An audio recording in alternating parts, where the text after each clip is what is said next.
Assalamualaikum warahmatullahi wabarakatuh. Halo semuanya, perkenalkan nama saya Tiatul Mahfuzoh dengan NIM 2105110947.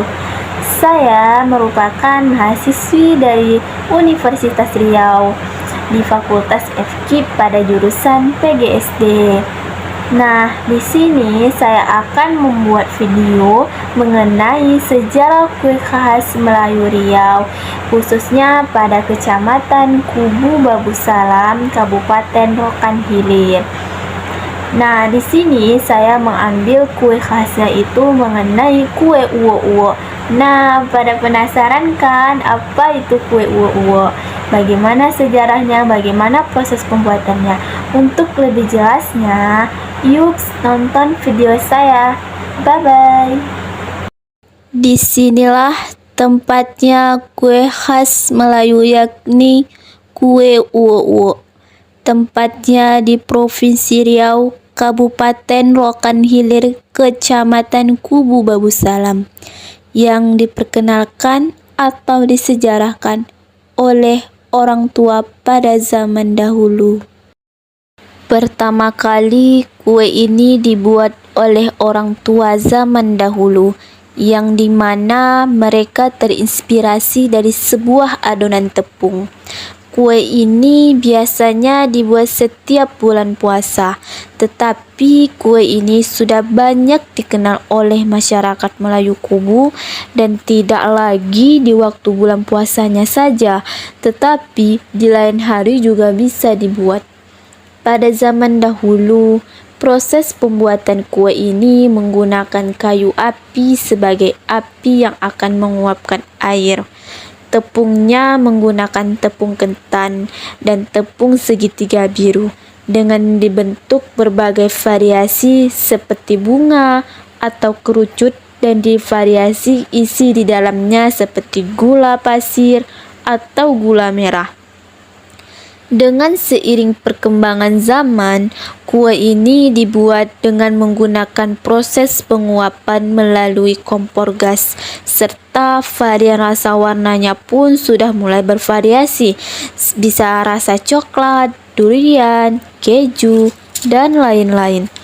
Meskipun perkembangan zaman semakin canggih, kue uwo-uwo ini masih tetap berkembang sampai sekarang dan masih dibuat setiap bulan puasanya. Mengapa kue ini disebut dengan nama kue uwo-uwo?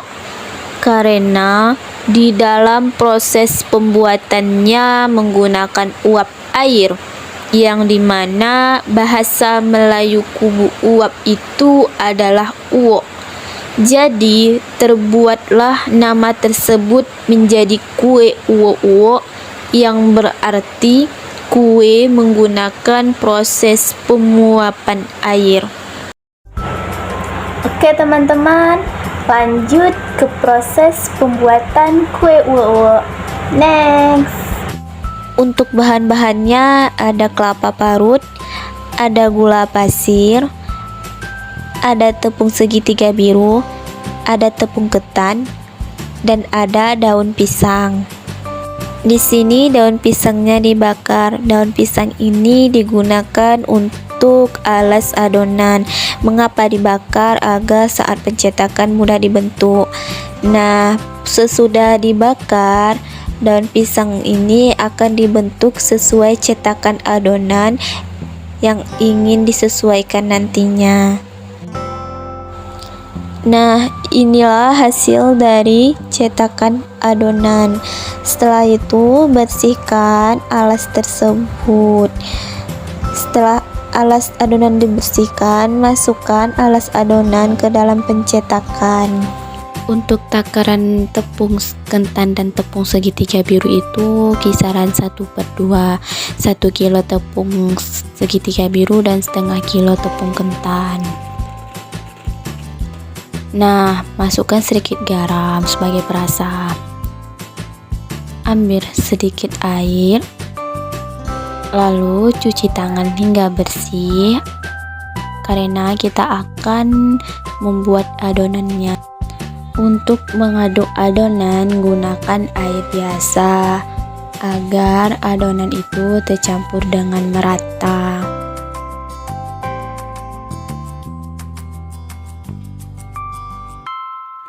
Pastikan adonan tercampur dengan rata hingga tepung itu berbentuk seperti ini, tidak terlalu keras dan tidak terlalu lembut. Untuk parutan kelapanya kita ubah menjadi santan. Untuk santannya kita juga tambahkan sedikit garam.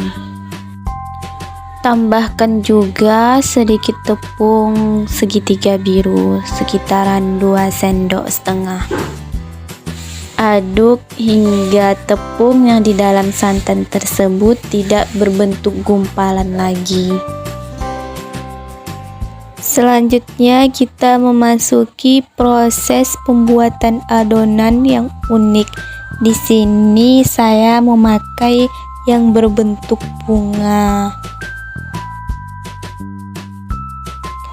Dan jangan lupa di dalam adonan tersebut masukkan gula pasir. Selain gula pasir juga bisa masukkan gula merah, durian, coklat, keju. Nah, dan inilah hasil dari bentuk adonan yang berbentuk bunga. Sangat unik kan? Dan jangan lupa taburkan gula di atas adonan tersebut. Karena kita akan menggunakan uapan air, maka isilah dalam panci itu air. Biarkan air itu sampai mendidih. Setelah mendidih, barulah masukkan adonan ke dalam panci tersebut. Santan yang dicampurkan dengan tepung tadi masukkan ke dalam adonan. Santan tersebut sebagai kuah dari adonannya. Kukus selama 15 menit. Setelah 15 menit berlalu, adonan sudah matang dan siap untuk diangkat. Tara! Dan inilah hasil dari bentuk kue uwo-uwo. Baiklah, cukup sekian video dari saya. Jika ada tutur kata saya yang salah, saya mohon maaf. Saya akhiri, wabillahi taufiq wal hidayah. Wassalamualaikum warahmatullahi wabarakatuh.